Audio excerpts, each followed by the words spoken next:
Okay. I'm getting to be dangerous. Medi is coming on board, but as Medi comes on board, Pretty big cat. Diane, where's my bell? Diane, are you ready? Yeah.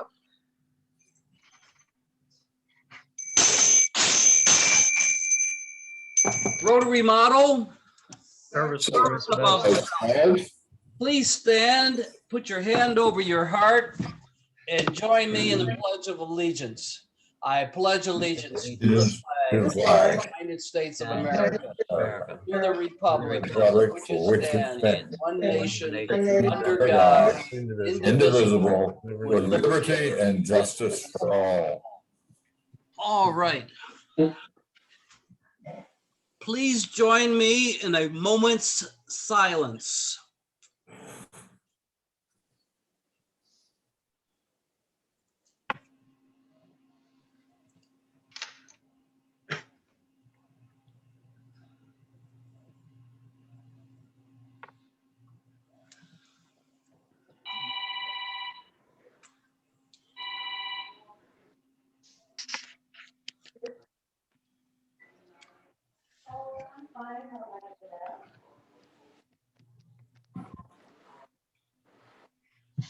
All right, well, we tried to have a moment's silence, but we got through it. Well, welcome to Rotary, everybody. We're up to 21 participants, including our guest, Jim Outland, who will be joining us in about, 25 minutes or so to tell us about what he's all about. Outland, didn't I say Outland? Jackie's my speech coach. Sorry, Jim. Who needs to be on mute here? Is that Medi? Oh.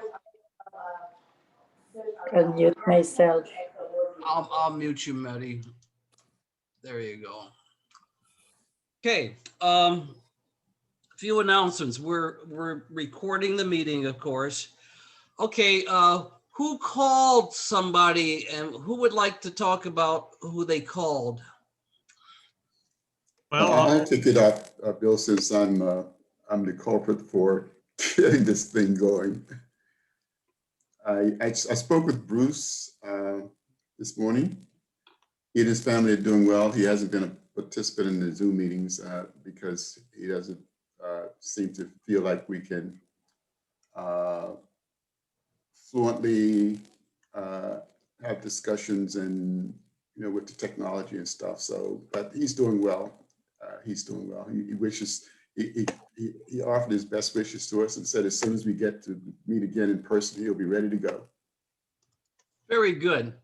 One more. Who else called somebody and told them that we still loved them? Well, Mary, you and I had a phone call and conversation. So she's doing well. She's looking forward to having her daughter back in school, and her daughter's looking forward to it as well. Okay, thank you, Chuck. Now, the whole idea here is to call those Rotarians who don't necessarily like getting on Zoom or otherwise just don't join our meetings during this last year. We're going on a year now. Give them a call, stay in touch, tell them we love them, and that we're looking forward to our face-to-face meetings before too long. Where are you, Jim? Jim's not at his station there. There he is. Where are we? Okay, anyway. Jim Rich is our new publicity chair. And that is great because one of the things that Jim is going to do is develop a website for our club. And that will help us tremendously in letting the world understand who we are, what we do, and we can publicize some of our projects. We can probably even sell crab cakes over the internet, or at least advertise crab cakes.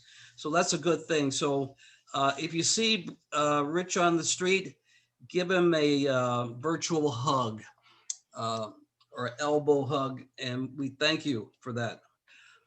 We've talked sometime about acquiring a golf cart so that we can have a spring raffle in lieu of maybe not selling crab cakes again. I hope we can sell crab cakes for 4th of July, but if we aren't able to, we are sure going to sell a golf cart.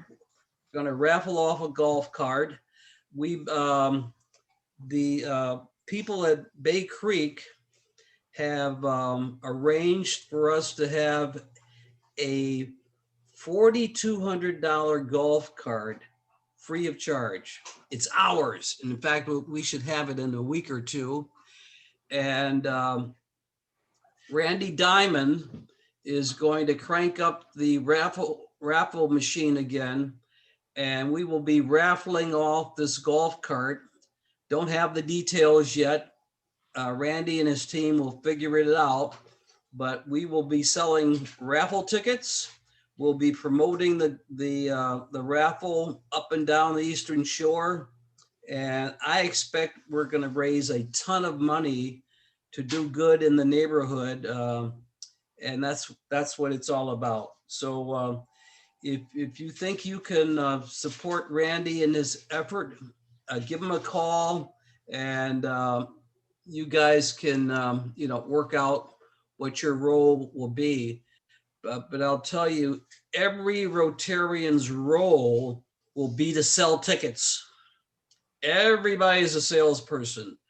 Randy's the organizer. We're not going to ask Randy to organize this thing and sell all the tickets too, but I expect Randy will probably give us a quota.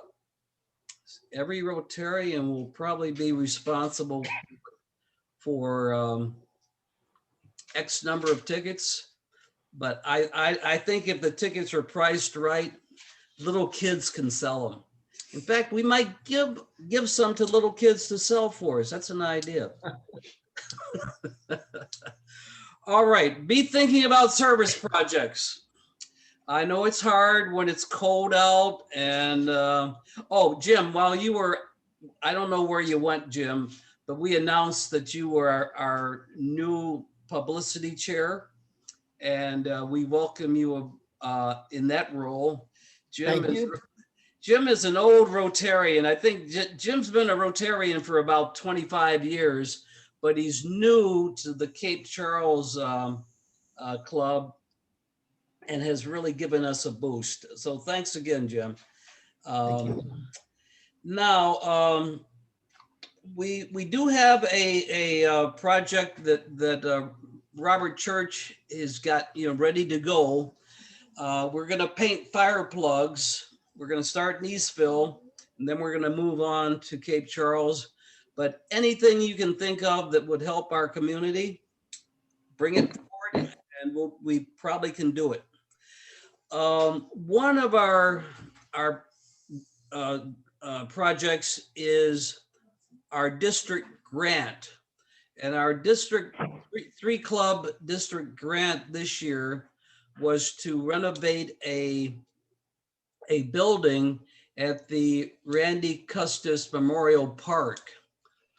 And a grant, for those of you who may not be familiar, is both a money contribution plus a contribution of our sweat equity, of our sweat. So on the 27th of this month, we're going to have a painting party to finish up the project. If you're a painter, even if you aren't a painter, give me a call so I can pass your name on to the Exmoor Club, because on the 27th, they're going to put a team of painters together. We're going to paint paint the building. It's an inside project, so It's a lot of fun. Reminds me of when we did the cabins at Camp Akahanik. Who was involved in that? Um, I don't recall, but it was fun. It was fun. All right. Who was involved in the scout cabin when we painted that? You remember when we did the cabins at Camp Akahanik? Yeah, that was you, myself, and John Calder did the painting, and I think Stanley did the That's wiring. right. John Calder. Yeah. John was a Rotarian then, but he continues to be the best service guy in the neighborhood. What in fact, he did the entire New Roots Youth Garden market shed and the new roof. He did that single-handedly. So we have to keep him in mind. You know, he's moving in a new house across the street from me within a week or two. Next week. Next week, maybe. Yeah. I haven't kept up with them lately, but they're going to be our new neighbors.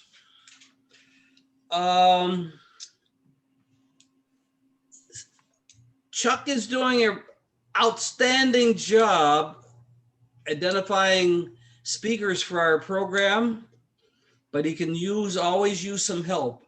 So if you know of someone or an area that we ought to invite into the club so that we understand what's going on in our environment, give Chuck a call and he will follow up. He's doing a great job there. Paul, will you give us a COVID update? Well, the numbers have continued to drop as far as new cases are concerned nationwide and in our state, and not really in Neccomack County last week. It actually blipped up slightly for some reason, but in Northampton County and Cape Charles and Virginia Beach, it's dropped, not tremendously, but some drop. Cape Charles still had 6 new cases this past week, so we're certainly not out of the woods. And I think great caution is still indicated, and how things will progress during the next several weeks has to do with how rapidly we can immunize people and how rapidly the new variants spread, and how cautious people continue to be. So do the things you have some control over. Reports I saw, Get your shot. reports on the news this morning said last week, real good, 57% drop in new cases compared to December. So That's nationwide, right? nationwide, yeah. Right. Well, there's hope. I'm betting that come April, we can have a face-to-face meeting. What do you think? Might be a little early. I don't Early? know. Okay, maybe May. Probably still wearing masks though. Yeah, of course. So look, if you haven't had your shot, get your shot. But I think everybody here has had their first shot. If they haven't, they'll have it soon. So stay safe, wear your mask, wash your hands, and stay distant, right? We got that down. Call your buddies. In addition to calling, those stray Rotarians, call your buddies. I forgot to do it. I was going to invite Rodney. I did invite him. He didn't show up. Rodney Walker, I sent an invitation. He's going to be a Rotarian sooner or later. But remember to invite your friends and neighbors to join a meeting. They'll enjoy it. Okay, anything for the good of Rotary? This is we've got a few minutes. This is a time to share amongst us something that may be on your mind, something that's happened in your life, what you're doing to keep from going nuts. Who's doing something special to get out of the rut? Go ahead, Tom. You hear me? Yeah. We've gotten a lot of new people have come in and joined. And, you know, I always like to get their phone numbers and no one has given me a phone number yet. Oh, so that doesn't work on Zoom. So you can call them so you can, yeah. See, those of you who don't know Tom Godwin, when we have regular meetings, would call people on their phone so their cell phones will ring and they'd be liable for a charge, a fine for disturbing the meeting. So don't give your number to Tom Godwin. It'll cost you. Give him something else. Shame on you. So thank you for that, Tom, but we're faster than you. Has anybody got a, go ahead. You caught up with me? I don't know. Who's done something unique to get out of the rut? Joan Natali has. I went to Florida for a week. Oh, Oh. Came back this past Thursday. Did you drive or fly? I drove down 2 days, drove back 2 days, stayed there 7 days. Did you have good weather, Joan? Pretty good. Yeah. It only rained, I think, 1 day. Where did you overnight? I like to overnight it at Hampton Inns off of 95. What town? Santee was one, and on the way down, I went down after I left right after I got my first vaccine shot, and I drove to Emporia and stayed in Emporia that night because it was just about a 3-hour drive, 2-hour drive. And then I went down to, I think, somewhere around Florence, stayed there, and then actually, I'm sorry, not Florence. I drove all the way to Titusville, Florida. But I was too tired because it was raining all day. So I stayed at Titusville at a Hampton Inn, and then I drove the last 3 hours into Boynton Beach, which is about 10 miles south of West Palm on the East Coast. Well, Joan, it's good to see you back. Thanks. It's good to be back, but it was great to be away. And it was so much fun just getting out.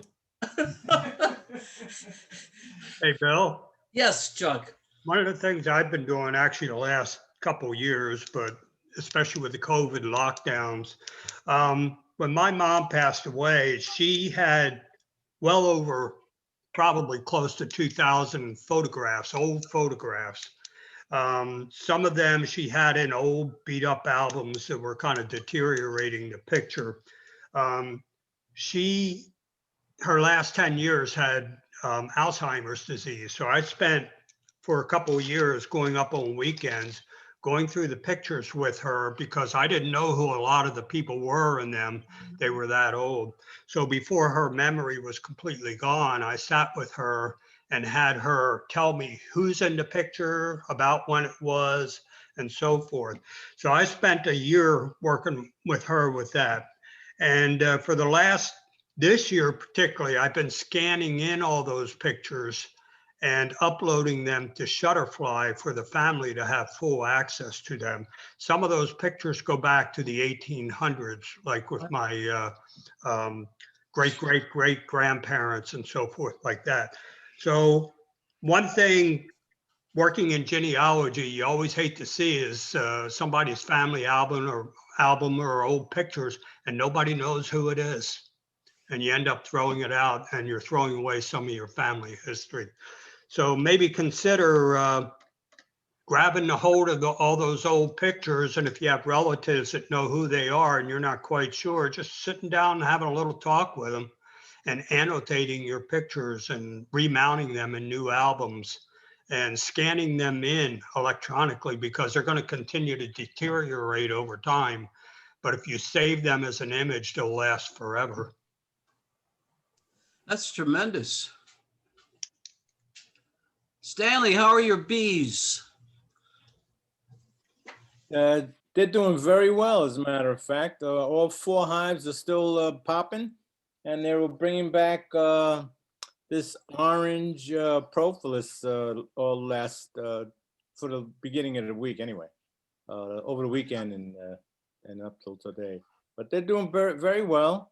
I'm just hoping that the weather breaks pretty soon and I can start pulling honey. I'm gonna pull honey, I guess, around April if I'm lucky. I'll be looking for a free bottle, Stanley. Yeah, well, we can work something out. No problem. Okay. All right. Well, Diane, if you will get your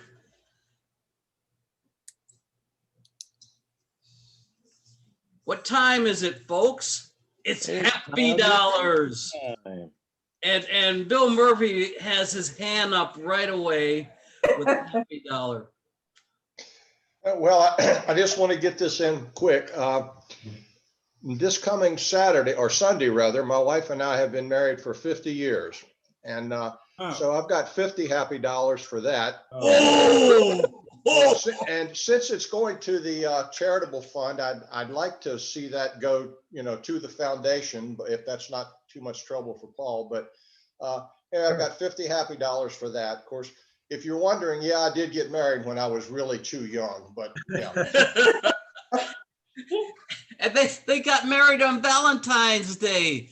I know. I had no idea how that would follow me all my life, but yeah, wasn't my idea either, obviously. That in Las Vegas?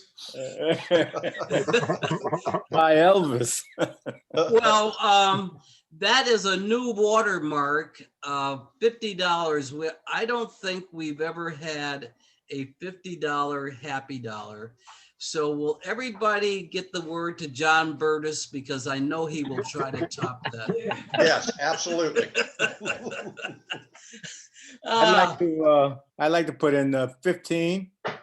I want to put $10 in recognition of the work that Bill Payne put in to acquire that golf cart. I'd go $10 for that and $5 for my bees doing very well all winter. Stanley, that's, for Stanley, $15 is like $100. Thank you, Stan. I'd like to.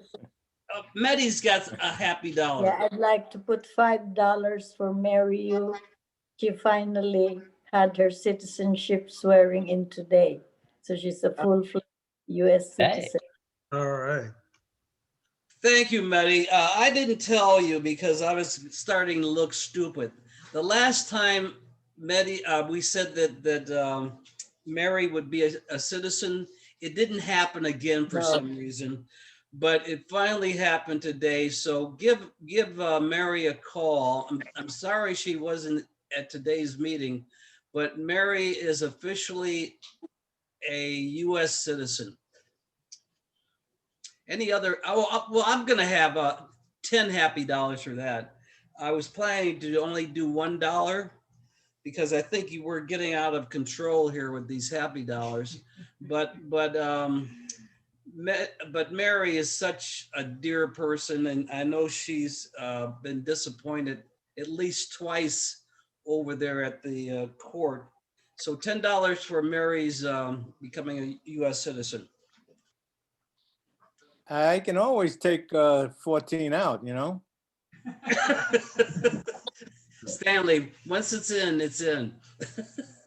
Can't take it out. You're donating -14 then? All right. If there aren't any other happy dollars. Joan. Sorry, Joan. Joan, you're on Did it, mute. John. Joan, you're still on mute. It wouldn't let me unmute. I kept pressing the button. Sorry. I'd like to donate 11 happy dollars for the 11 days I was away and returned home safely. All right. Okay. Oh, Randy's in the game. I just got 5 happy dollars for everyone who's participated in the happy dollars through last quarter. The total for the club will accumulate to $512 when all the invoices are paid this quarter. So congratulations to everyone. You know, there's a silver lining. Thank you, Randy. There's a silver lining in every cloud. If we didn't have these Zoom meetings, we wouldn't be, just throwing our money on the table. It's like plastic money when you're on Zoom. Right.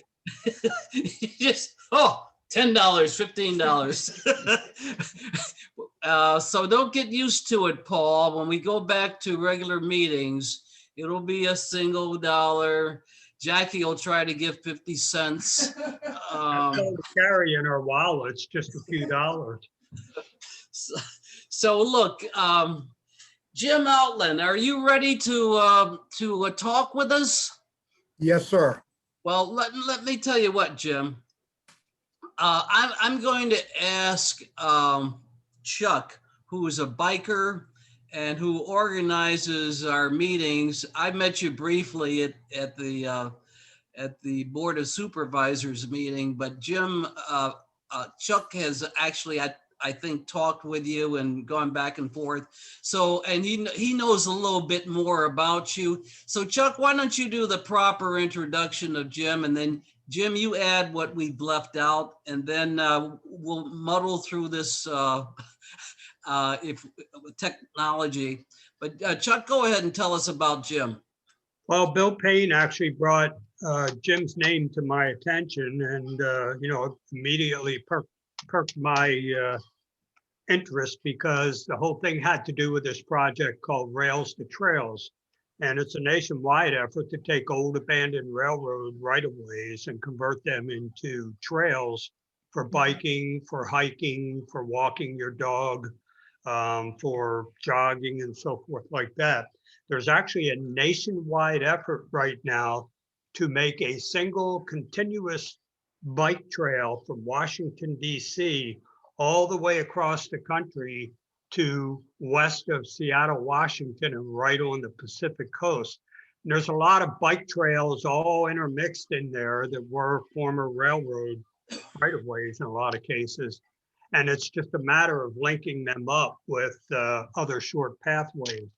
What we're talking about here is a real nice situation with the abandonment of the railroad, where we can have almost a 50-mile bike trail from Cape Charles all the way up to near the Maryland state border.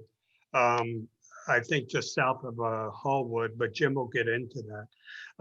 And Jim was part of a heads down engineering study on how to get this accomplished, costing it out and so forth.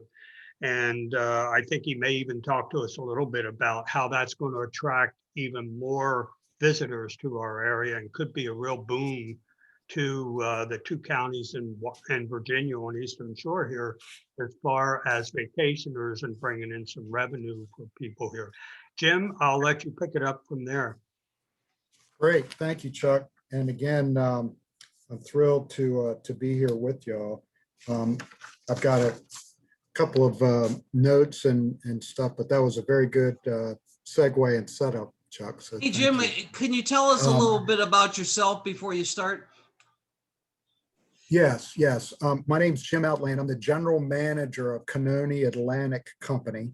And Canoni Atlantic Company is the management company of the Short Line Railway, which had been Bay Coast Railroad. Canoni Atlantic Company is owned by the Accomack Northampton County Transportation District Commission. And my background is varied. I was I've worked in AT&T for many years. I've also worked in small business, installing fiber optic cable underground with horizontal directional drilling. I've also done broadband, internet wireless, and have been around railroads a bit, but have never been in an operating railroad company, which in this particular case kind of suits me because this railroad isn't operating. In reality, what has been going on is that the assets of the railway include assets that run from Cape Charles up towards the Maryland line. And there's a segment there to be abandoned, 49.1 miles. And then Canoni also owns a segment that goes from Hallwood, Virginia, up to Pocomoke City, Maryland. That is still active railway that the company leases to Delmarva Central Railroad. Also on the other side of the bay, over at Little Creek, Canoni also owns assets there, the Little Creek Rail Yard and the St. Julian's Rail Yard. And we lease that to Buckingham Branch Railroad, another short line railroad out of Dillwyn, Virginia. So it's kind of engages here with leasing, abandonment in the middle, and leasing in the north. And what has been going on involves the analysis of being able to convert this existing railway that's been abandoned into a best use scenario for the counties, Accomack and Northampton. And so the study document itself I'm holding up here is 40 pages long. It refers to a variety of great information and also many appendices. And the appendices, if you printed them all out, are like 500 pages. So the document I have is only 40 pages. And I'd like to share my screen with you and show you where you can find this information publicly available if you do want to really drill down in a lot of the details. So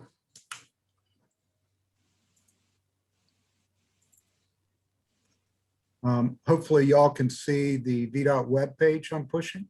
Yeah, we Okay. see. Okay, this is the Hampton Roads VDOT website. And on this website, they lay out the entire background and all of the, the background for the study, but then we get to the multiple links here. And the one I'm kind of pointing to right now is the 40 pager that I was just holding up a while ago. But throughout that 40 pager, it refers to these different appendices. And that's where, again, you can really drill down to see specifically where the trail is planned to be, what type of surface a particular segment is proposed to be in, alignments, proposed trailheads, and also proposed links, if you will, off of the trail to potentially guide a visitor on a bike, say, to head out towards, say, Willis Wharf or, Wachapreague or something that's not directly on or near the railway. But it will, of course, the plan would link many of the towns, up and down the railway, which are essentially railroad towns. They were created back in the day based on the railroad having been there. Exmoor, and all of them were named with some reason. Exmoor, for instance, being the 10th stop on the line, X, the Roman numeral, Melfa being named after a supervisor, and those kinds of things. And those towns, the feeling or the belief is, and the study begins to analyze the potential to bring more visitors to these towns, which are essentially now kind of drive-bys on 13. The study's intent was to analyze this and to provide detail for feasibility. But in order for the actual build out to happen, there would need to be lower level engineering type documents that would need to be done to make it ready for essentially for construction. So as part of this also, there was a survey done by VDOT that was made public. They wanted to have town or open public meetings up and down the shore on this, but of course COVID hit them, and they advertised a lot in the Post and everything for people to go online to take a detailed survey and to provide their own feedback on what they thought about a trail, what they wanted in a trail. And the breakdown of respondents to that survey is very interesting. The percentage of people that responded that live on the shore, the percentage of people that responded that are not on the shore, how many of the not on the shores of Virginia, how many people on the shore live within a quarter mile of the trail. So it really gets into some deep feedback from the local community on that. But the part of this that's really of interest is, first off, rail is no longer economically feasible on the 49 miles that's to be abandoned. You have to have, and I have the numbers here in my office, a large number of rail cars using the railway every year in order for you to just break even after you take out your costs of insurance, personnel, maintenance. It makes running a railway extremely costly. And so since it's not economically viable, what is the best use of this right away? And by doing what we're doing with an intent to go to a rail to trail arrangement, we are essentially going to a rail banking situation. And the National Trails Systems Act, can you all see the screen I'm pushing now on rail banking?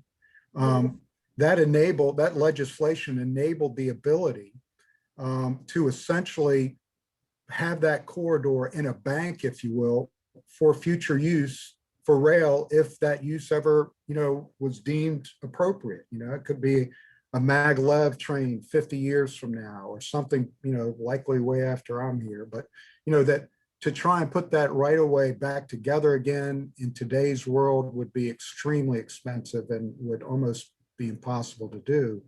So by going to a rail to trail arrangement, the counties at Canoni and ANTDC, they retain the right of way for future rail use or for ongoing current use, which is for infrastructure. That right now is broadband runs down the railway right away. We have many crossings of different communication services from like Verizon and Spectrum, Charter Spectrum. ANEC, we could also potentially run in the future natural gas, the pipeline down there.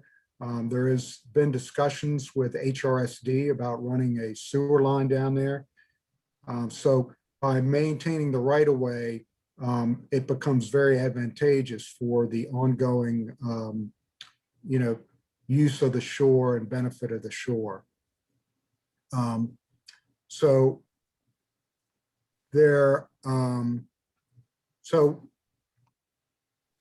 VDOT has laid this thing out, and really where they came from is they used an engineering firm they've used before to really do the deep analysis.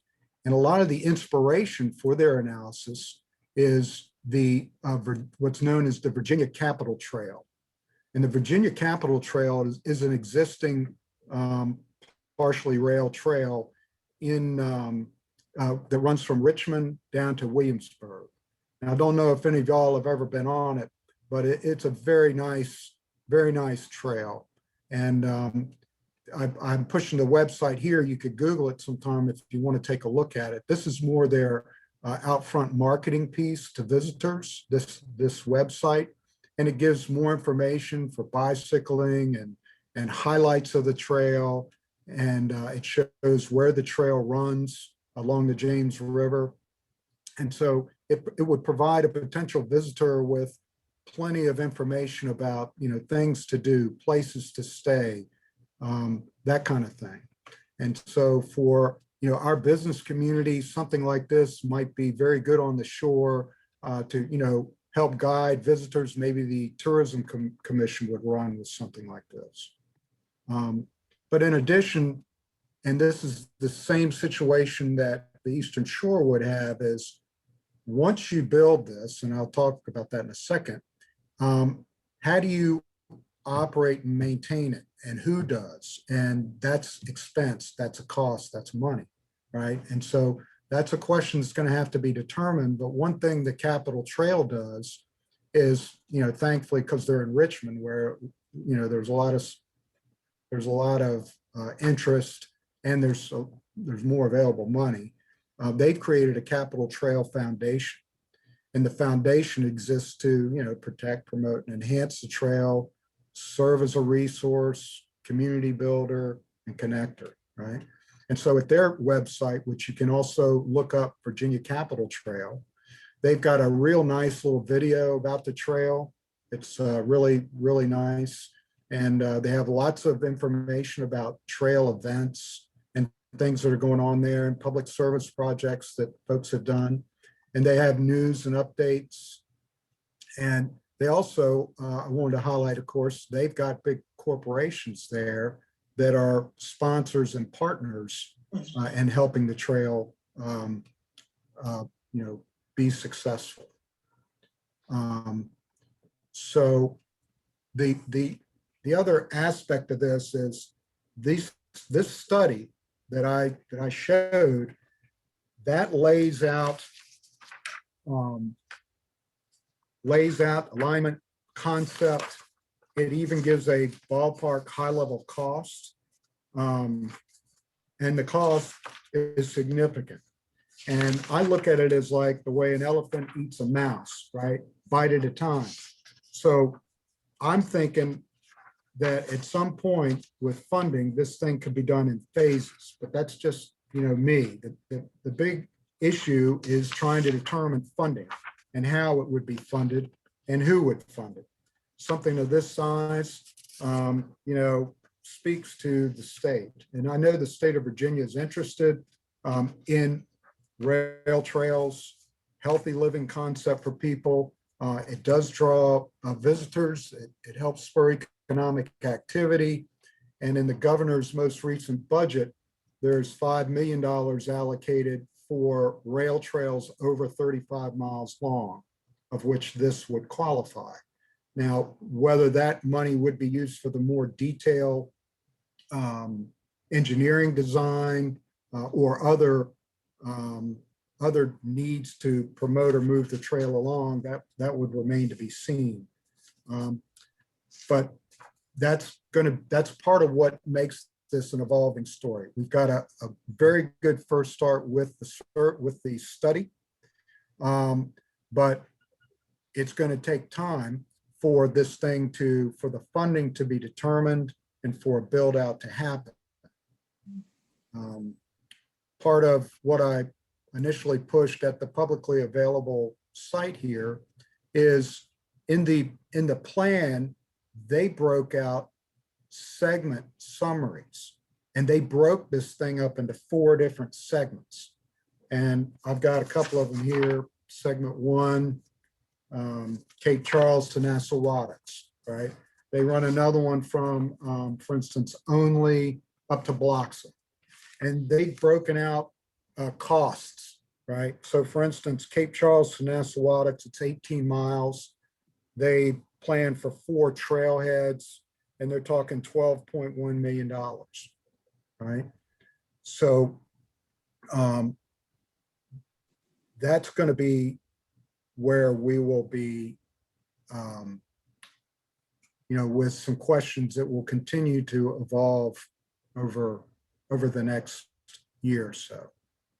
Now, in regards to support for the trail, there are a variety of entities on the shore that are interested, and there's a working group that's been created. There were representatives of different stakeholders, if you will, that were part of the actual study, right? That provided input to VDOT and to the consultants. But on a going forward basis, I'm pushing now Shannon Alexander of the ANTDC. She's the Director of Planning. She is partnered together with Jim McCowan of the Nature Conservancy, and they have created and they're running the Eastern Shore Virginia Rail Trail Working Group. And that one of their main charters right now is to do an economic impact statement on what the trail would mean in economic dollars, which really wasn't built out in the VDOT study. They've created, I'm pushing a brochure they created that talks about what it is, what their mission is. But, one thing I was thinking about is that if any of y'all, have time, talent, that this organization, this might be a good place to, to engage. I've heard from both Ms. Alexander and Mr. McGowan. Mr. McGowan and both of them were like, yeah, feel free to share, our information. And, somebody could reach out to them if you wanted to, or a potential future presenter to this forum, to your forum, Bill, could be, one of those two, and explain. They're just getting up and running. They've created this brochure, right?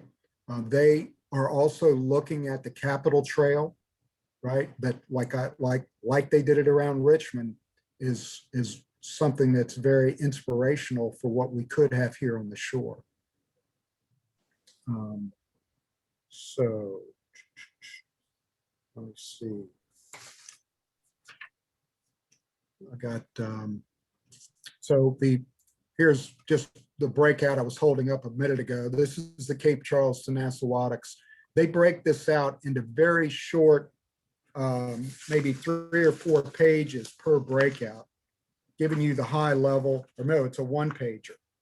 And all it does is give a summary of what it is, what some of the opportunities are, the companies that are located along the way, trailhead opportunities, some of the constraints, right? And then closer look at that particular area. And then supporting this in the actual document, right? Not the breakout, but in the big mass of information they have at the public website, you could look at this entire segment broken out and really drilling down on each segment, each part of that segment, and where they would run the trail, where they would do a crossing, what the surface would be like if it crossed, say, at the food line, how would they do that? Or if it crossed Parsons Circle, how would that be marked so that someone on the trail would know when to stop and that kind of stuff. So this more detailed look at this particular breakout is available at the public website. So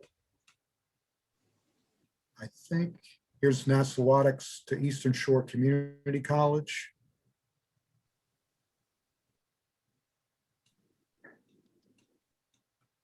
Here is Eastern Shore Community College to Only. I think we're still seeing the website up on our pages. Which one? We're seeing the website up on the pages right now, the Eastern Shore Rail to Trails, the original view you had up. We're not seeing these segments you're talking about. Okay, hold on a minute. I'm not sure why that's happened. Let me check in with Zoom here.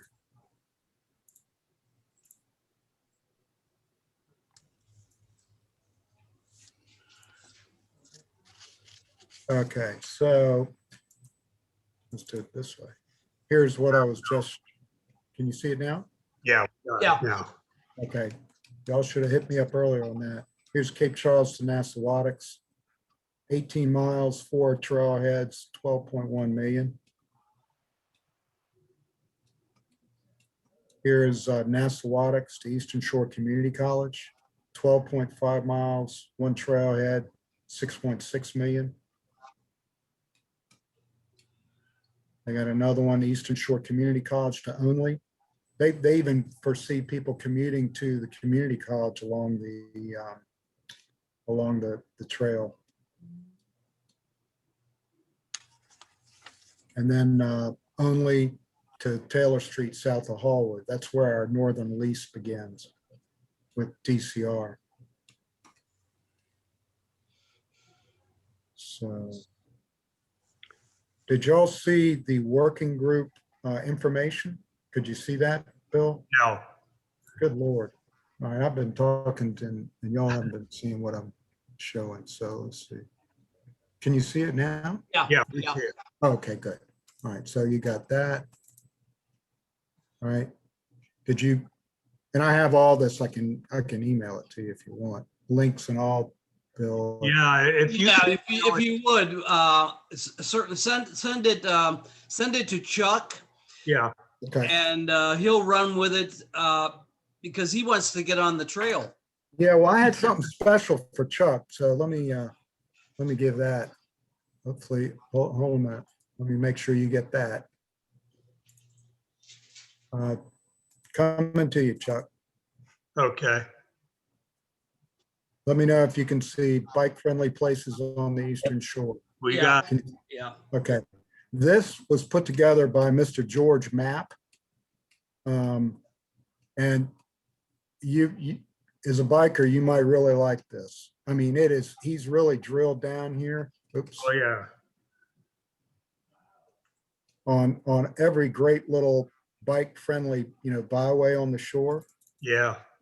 And you can scroll into this map and get more detail as you want it. Uh-huh.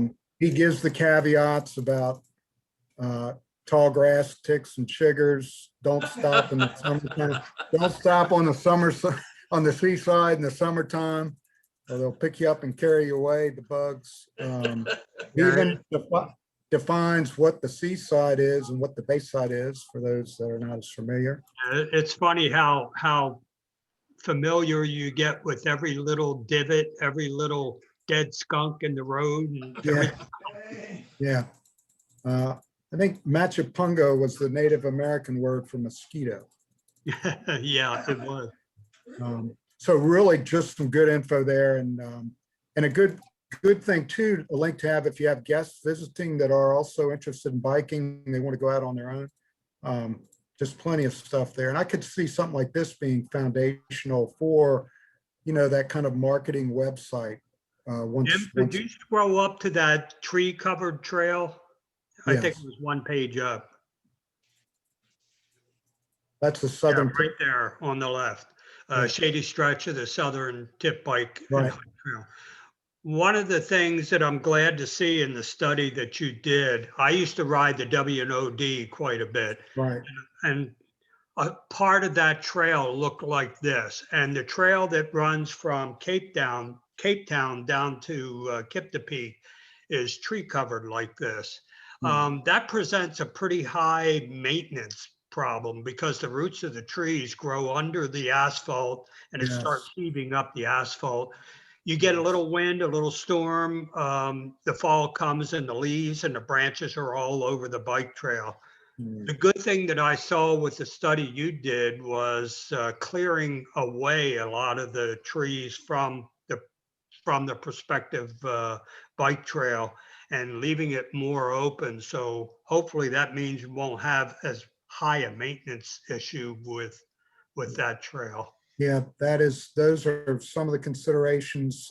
Another consideration is, the shore could be in competition with Shenandoah Valley Trail, and they might have a little more scenic offering than we have here, where so much of the Eastern Shores Railway runs right along 13 and then 609 or whatever.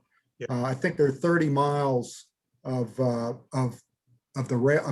abandoned railway that are parallel to and adjacent to VDOT right-of-way. And a lot of that is just right there. I mean, the trees aren't even there. And whether that's attractive or not to trail users, I'm not sure about. It certainly does reduce maintenance costs. And it also begs to the possibility of, hey, VDOT, why don't you operate and maintain it? Since you already have assets that are maintaining your right of way right there. Well, And it calls- I can tell you from a biker standpoint, we like to go. And we don't want to have to slow down for divots and branches in the pathway and having to go around a pothole and things like that Right. happen in these areas where trees are right up against the thing. trail. Yeah, yeah. And I think, I think some of that's happening on the southern tip, right? Yes, Yeah. yes. Yeah. So these, so this is a good thing. I'll include this link, Bill, in what I send to you. Okay, thank you. Well, look, we're about at the point where we have to wrap up, Jim, but I would like to take a minute or two if there are any questions for Jim. Paul, go ahead. Yes, I have a question. When John Coker, one of the Northampton County Supervisors, talked with our club a couple months ago, I think, he was asked about the offshoot coming down to Cape Charles itself from 13. And he basically kind of said that ship has sailed or something. In other words, that there was money available for that, but it's gone now, and that idea has been abandoned. What is the status of that little spur coming down to Cape Charles? Paul, you're referring to from 13 to? Yeah. Yeah. That section is included in the study. And one of the things that was done at the same time with the study through ANTDC is they submitted what are called smart scale applications. And a smart scale application is a process that the state of Virginia uses throughout the state for any locality to submit a project proposal to the state for the state to grant funding to fund. And all of the smart scale applications from all over the state are submitted by a certain date. And then the state, they're graded, right? And the ones at the top are the ones that get funded. And the smart scale applications, I think there were 4 of them submitted in association with this project. One was the Cape Charles spur you're referring to. Another was a spur from Only up towards Bloxham. I think there was another one, might have been Community College to Only. Long story short, all of the shore submissions scored very low. And the question is why? And I don't know the answers to that, but I think we need to be more rigorous in our submissions. I think that was a learning for the ANTDC. But the other aspect about smart scale is if it gets the ones that got approved now, the funds are not released or the construction doesn't start till 6 years after the fact. And so that is a hell of a lead time. And I think if there's something like a bill that goes through the state legislature, I think that makes things go a lot quicker than the smart scale funding. So I think that's what Mr. Coker might have meant when he said that ship had sailed. They submitted for it. They have it defined of what that would be, and it did not score high enough. It's still a possibility. Yes, sir. Absolutely. I saw David Kabler wave his hand and then he disappeared. David, are you there? Oh, okay. David had, well, Jim, look, thanks a lot. And I appreciate you are referring us to the ANTDC for future updates. But we like you, Jim. And I think what we'll do is, as we progress and you have really, new news for us, we'd like to have you back, if you don't mind. I'll do my best. Because I mean, you're Cape Charles. In fact, for all we know, you might become a Rotarian. And we'll have one of our own keeping us current. But thank you so much. Just one last question. If everything kind of went right, when could Paul Strong be out there on his bike? he could hit down to the southern tip right now and enjoy a pleasant ride. But How about going Um, north? well, that's a different issue there. I don't know. I mean, there are a number of variables here, and I know the state has got after this thing started, COVID happened, and the state is frying some bigger fish right now in regards to that and the costs that were, part of that. Yeah. So I think we're going to be, as long as we're continuing to make some progress on this, I could see them starting with one of these segments.